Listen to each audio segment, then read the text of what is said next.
So we start with Sefer Chofetz Chaim, and big topic is the same Lashon Hara, laws of harmful speech. No, it's actually a new topic, right? Laws of harmful speech. Today's topic is definition. Thus far, we have focused on the statements which are derogatory in nature.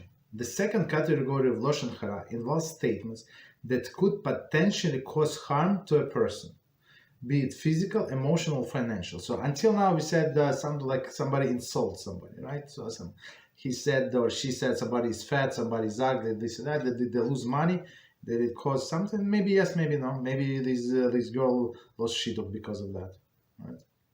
Maybe. But here it's like harmful, for sure. The Talmud teaches that the grama b'nizikin asur. It is prohibited to cause a person damage indirectly.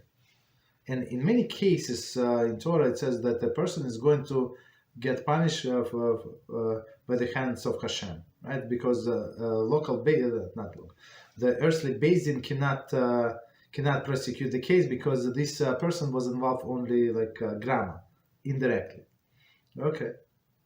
Thus, any form of speech, even not derogatory, but which may cause harm to someone, constitute Lashon Hara and is forbidden. Okay.